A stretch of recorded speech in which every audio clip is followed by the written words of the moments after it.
হাটসরগড়িয়া doctor EC রয় SSC নিকেতনের পক্ষ থেকে আমি প্রসেনজিৎ ভূঁইয়া অনলাইন ক্লাসে আজ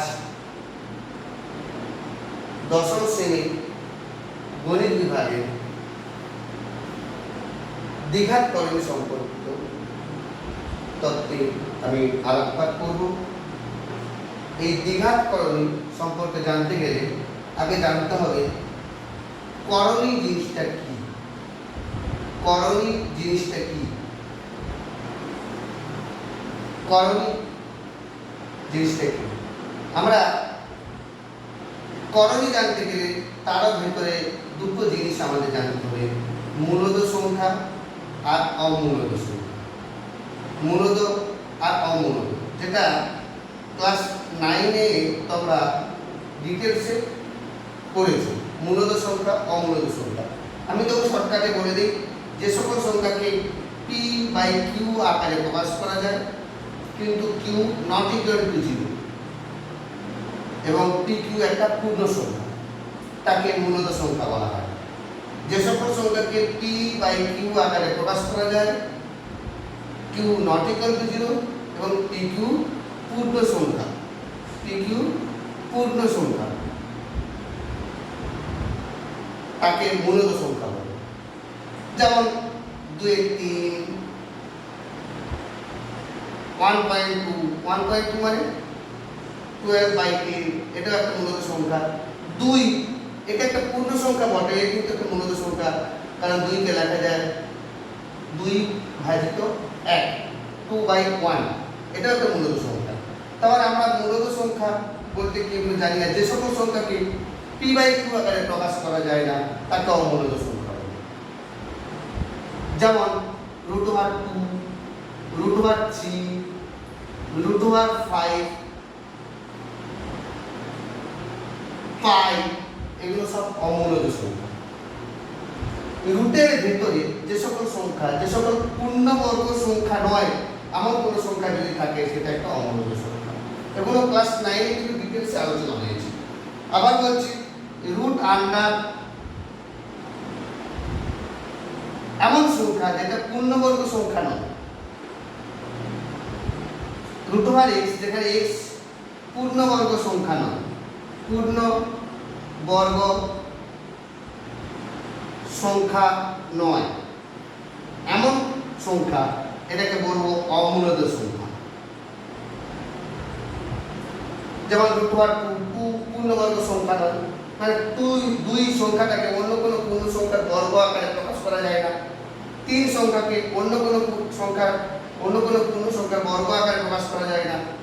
5, কিন্তু √4 এটা অমূলদ সংখ্যা নয়, কারণ 4 একটা পূর্ণবর্গ সংখ্যা, কারণ 4 কে লেখা যায় 2², তার মানে এটার মান হচ্ছে 2। তাহলে যেগুলো পূর্ণবর্গ সংখ্যা নয় সেগুলো যদি রুটের ভিতরে থাকে সেটা একটা অমূলদ সংখ্যা। এগুলো ক্লাস 9 আলোচনা হয়েছে, কিন্তু করণী করতে গেলে এই জিনিসটা জানতে হবে, তাই জন্য আমি বলে দিলাম। আবার বলছি, যে সংখ্যা রুটের ভিতরে আছে এবং সংখ্যাটা পূর্ণবর্গ সংখ্যা নয় সেটা একটা অমূলদ সংখ্যা। এখন এই যে ব্যাপারটা রুটের ভেতরে আছে কিন্তু পূর্ণবর্গ সংখ্যা নয়, এটাকে কি বলা হয়? রুট। এটাকে স্কয়ার রুটও বলা হয়, স্কয়ার রুট। ধরলাম √5, এর ভেতরে কিছু নেই মানে এখানে 2 মনে মনে ভাব, কারণ এটাকে লেখা যায় 5⁻⁰। যদি বলে কিউব রুট বলা হতো, মানে খাঁজের ভেতরে যদি 3 থাকে তাহলে 5⁻⁰। যদি খাঁজের ভেতরে 4 থাকে তাহলে 5⁻⁴। This is square root, cube root, fourth root, এরকম করতে করতে nth রুট আমরা ক্যালকুলেট করতে পারবো 5⁻n। কিন্তু আমাদের সিলেবাসে এই জিনিসটাই আছে, এখানে স্কয়ার রুট, মানে এখানে কিছু যদি না দেওয়া থাকে, এই যে √5 মানে এখানে খাঁজের ভিতরে কিছু দেওয়া নেই, আছে নেই মানে 2 আছে। যেমন আমরা যদি 7 লিখি, এই সংখ্যাটা একটা মূলদ সংখ্যা। 7 এর নিচে কিছু নেই মানে কি? কিছু নেই মানে 1 আছে। আবার 7 এর পাওয়ারে কিছু নেই মানে 1 আছে, এটা আমরা জানি।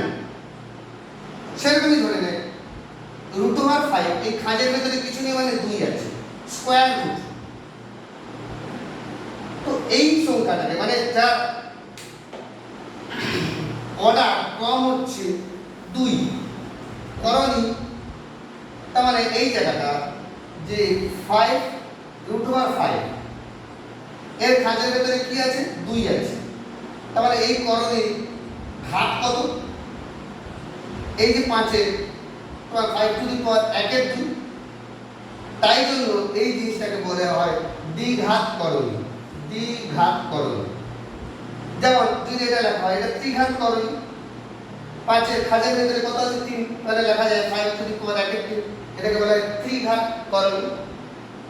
যদি বলা হয় 4 খাঁজের ভেতরে কত আছে? 4, এটা চতুর্থ ঘাত করণী। কিন্তু আমাদের সিলেবাসে আছে দ্বিঘাত করণী। এই যে বিষয়টা হচ্ছে দ্বিঘাত করণী, কোয়াড্রেটিক সার্চ। দ্বিঘাত করণী বা কোয়াড্রেটিক সার্চ পরবর্তীকালে আরো ডিটেইলস তোমরা জানবে। এটাকে বলা হয় কোয়াড্রেটিক সার্চ। দ্বিঘাত করণী, কোয়াড্রেটিক সার্চ। তাহলে আমি দ্বিঘাত করণী কোনগুলোকে বলবো? স্কয়ার রুটের ভিতরে, যেটা আমরা নরমালি √ওভার বলি, রুটের ভিতরে যদি পূর্ণবর্গ সংখ্যা নয় এমন কোনো সংখ্যা থাকে সেটাকে বলবো করণী। রুটের ভেতরে যদি 5 এটা একটা করণী, √2 এটা একটা করণী, √3 এটা একটা করণী। এবারে খাঁজের ভেতরে 2 আছে, কিছু নেই মানে 2 আছে, তাহলে এটা দ্বিঘাত করণী। যদি বলা হয় 3√10 এটা দ্বিঘাত করণী, কিন্তু করণী বটে, এগুলো সব দ্বিঘাত।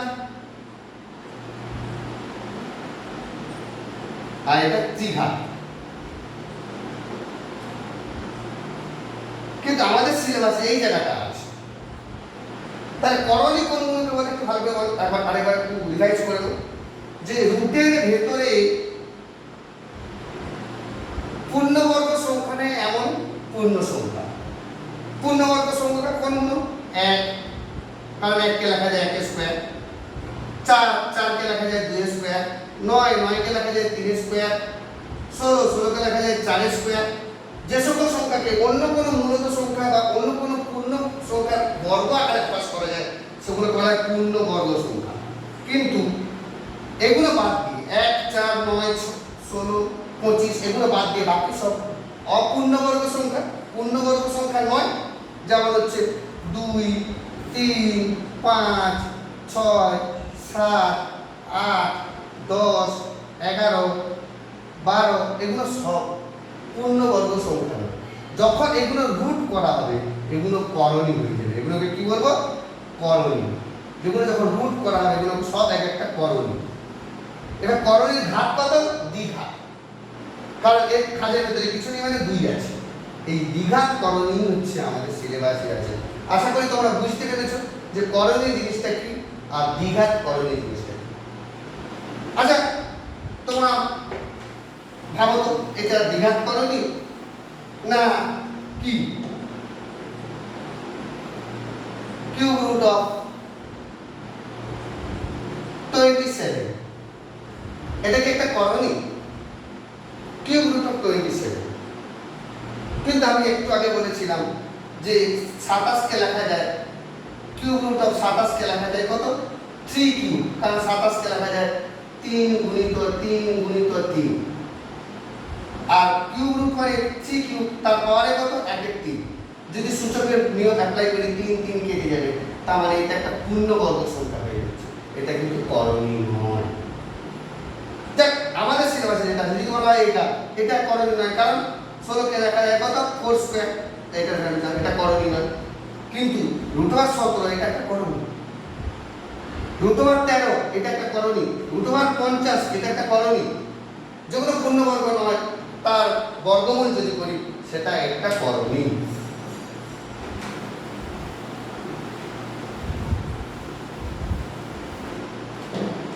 √64 এটা করণী না করণী না? আবার একটা एग्जांपल দিচ্ছি √64 কে লেখা যায় 8 এর স্কয়ার মানে 8, এটা একটা করণী নয়। এখন আমরা করণী বা দ্বিঘাত করণী সম্পর্কে জানলাম। এখন করণী দু রকমের হতে পারে, যে করণী দু রকম হতে পারে।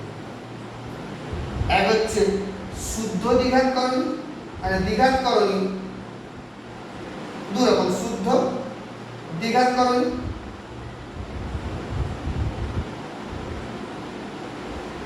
আর একটা মিশ্র দ্বিঘাত করণী। শুদ্ধ দ্বিঘাত করণী, মিশ্র দ্বিঘাত করণী। যেমন শুদ্ধ দ্বিঘাত করণী কোনগুলোকে বলবো, যেমন √2, √5, √7 এগুলো কিন্তু শুদ্ধ দ্বিঘাত করণী, মানে এটা একটা করণী। আবার যদি বলা হয় 3 + √2, এটা একটা মিশ্র দ্বিঘাত করণী, মানে এটা একটা মূলদ সংখ্যা আর একটা অমূলদ সংখ্যা, বা মূলদ সংখ্যা প্লাস করণী। মূলদ সংখ্যা প্লাস করণী যদি থাকে তখন সেটাকে বলবো মিশ্র করণী। মানে এখানে কি, এখানে শুধু কি আছে, শুধু করণী আছে, তাই জন্য এটাকে শুদ্ধ দ্বিঘাত করণী বলবো, পিওর কোয়াড্রেটিক সার্চ। এটা মিশ্র দ্বিঘাত করণী, মানে এর সঙ্গে যোগ বা বিয়োগ আকারে 3 মাইনাস থাকতে পারে, প্লাসও থাকতে পারে, মানে 3 + -√2 এটা একটা মূলদ করণী। মানে এরকম ধরনের হতে পারি a + -√2 a + -√2 এরকম ফরম্যাটে যে করণীগুলো আছে সেগুলো বলে মিশ্র দ্বিঘাত করণী।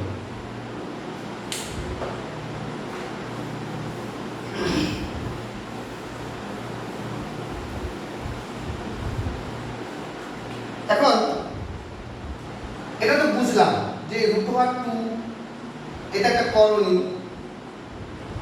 প্লাস এটা একটা অমূলদ সংখ্যা, এটা একটা অমূলদ সংখ্যা। √3 এটা একটা করণী, অলসো অমূলদ সংখ্যা। √7 এটা একটা করণী এবং অমূলদ সংখ্যা। √17 এটা করণী এবং অমূলদ সংখ্যা। তার মানে সমস্ত করণী একটা অমূলদ সংখ্যা, সমস্ত করণী একটা অমূলদ সংখ্যা, কিন্তু সমস্ত অমূলদ সংখ্যা একটা করণী নয়। যেমন পাই, এটা একটা অমূলদ সংখ্যা, পাই একটা অমূলদ সংখ্যা, পাই একটা অমূলদ সংখ্যা, কারণ পাইকে লেখা যায় 3.141592 এরকম কিছু চলতে থাকে, আমি লিখে শেষ করতে পারবো না, কারণ এটা p/q আকারে প্রকাশ করতে পারবো না, কারণ এটা লিখে শেষ করতে পারছি না, ইনফাইনাইট ডেসিমেল নাম্বার। তাহলে পাই একটা অমূলদ সংখ্যা, কিন্তু পাই একটা করণী নয়। করণী হতে গেলে কি করতে হবে, রুটের ভেতরে অপূর্ণবর্গ সংখ্যা, পূর্ণবর্গ সংখ্যা নয় এমন কিছু থাকতে হবে। তাই জন্য পাই একটা অমূলদ সংখ্যা, অথচ করণী নয়। তাহলে সমস্ত করণী অমূলদ সংখ্যা, কিন্তু সমস্ত অমূলদ সংখ্যা করণী নয়।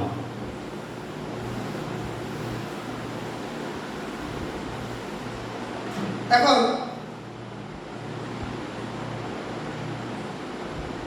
√2 এটা একটা করণী,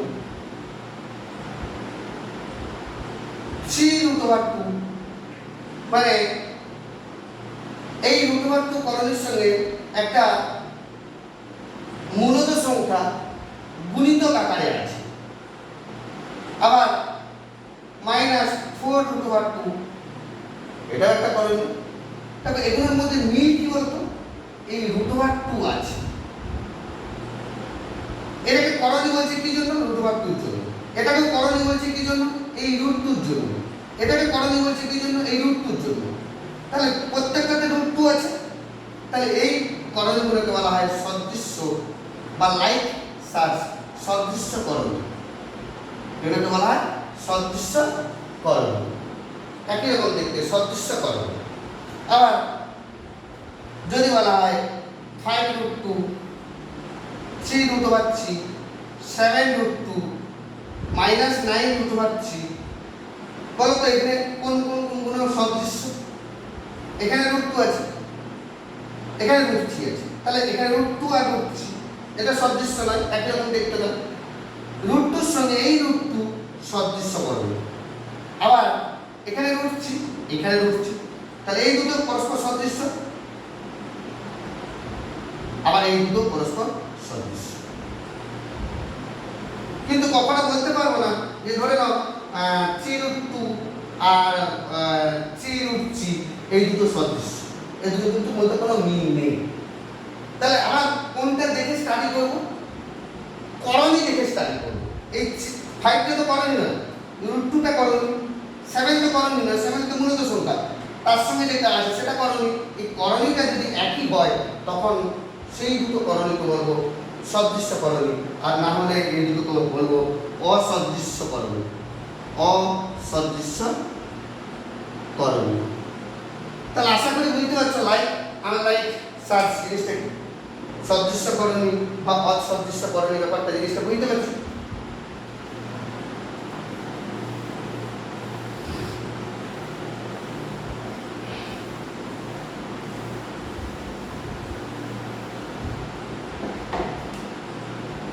এখন √45 √80 এই দুটো করণীগুলো সদৃশ্য না অসদৃশ্য, বা এটা করণী বা করণী নয় কি করে বুঝবো? তাই জন্য √45 কে লিখতে গেলে 45 কে আমাকে উৎপাদকে বিশ্লেষণ করতে হবে।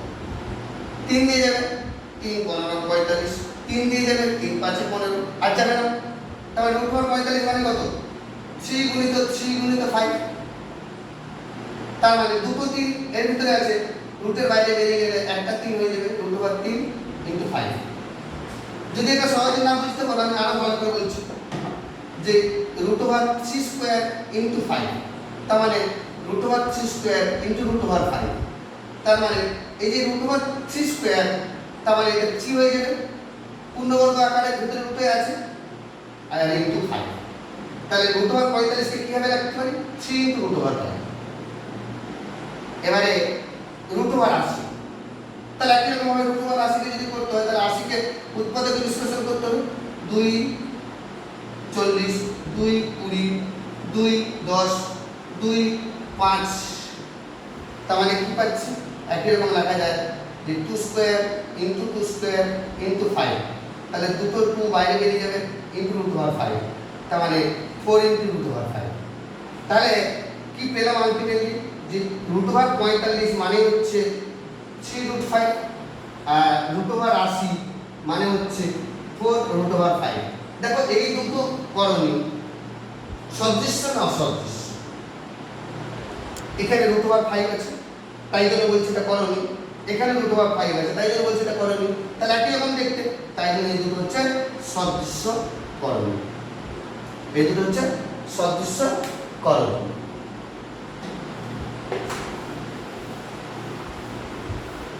তাহলে যে কোনো দুটো সংখ্যাকে আমরা সদৃশ্য করণী না অসদৃশ্য করণীতে প্রকাশ করতে পারবো।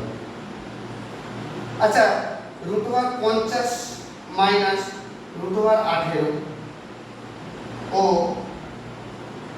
√50 মাইনাস √18 এই দুটো করণী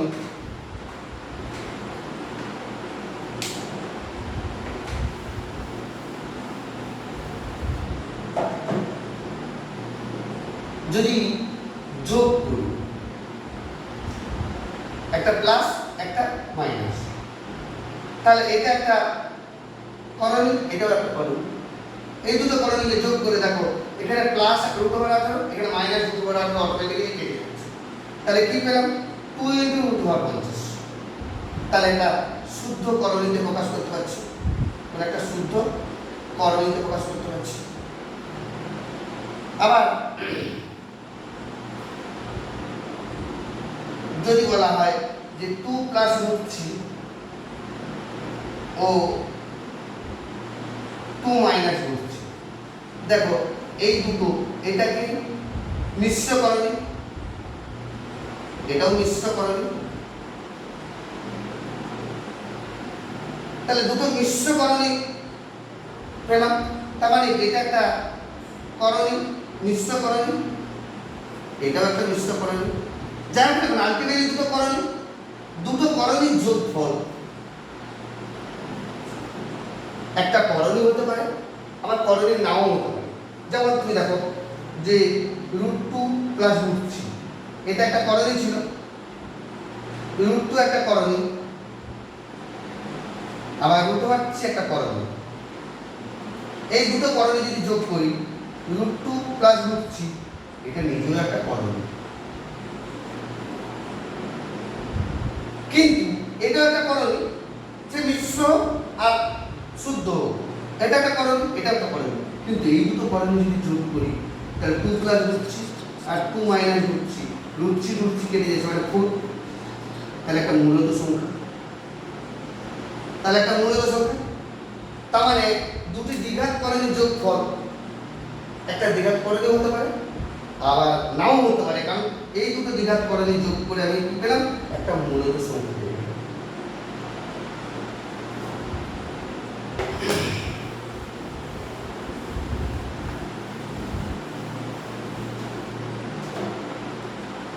আমাকে এই চ্যাপ্টারে কিরকম ধরনের অঙ্ক আসতে পারে এটা বিষয়টা হচ্ছে কোষে দেখি 9.1 কোষে দেখি 9.1 বিষয়। দেখো এখানে √175 একটা অঙ্ক আছে, √175 এটা মূলত আর অমূলত সংখ্যার গুণফল আকারে প্রকাশ করতে বলেছি। √175 কে মূলত অমূলত সংখ্যার গুণফল আকারে প্রকাশ করতে বলেছি। একই জিনিস √175 মানে 175 কে আমাকে পদ্ধতি বিশ্লেষণ করতে হবে, 5 দিয়ে যাবে,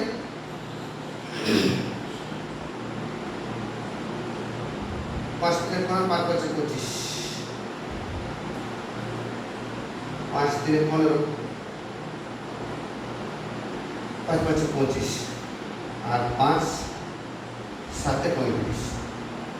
তার মানে এটাকে লেখা যায় √5 × 5 × 7, তার মানে √5² × 7, তার মানে 5² আসলে 5 বাইরে বেরিয়ে যাবে × √7। তাহলে এটা একটা কি মূলত সংখ্যা, আবার √7 কে একটা অমূলত সংখ্যা। তার মানে √175 কে আমি একটা মূলত সংখ্যা আর একটা অমূলত সংখ্যার গুণফল আকারে প্রকাশ করতে পারি। আবার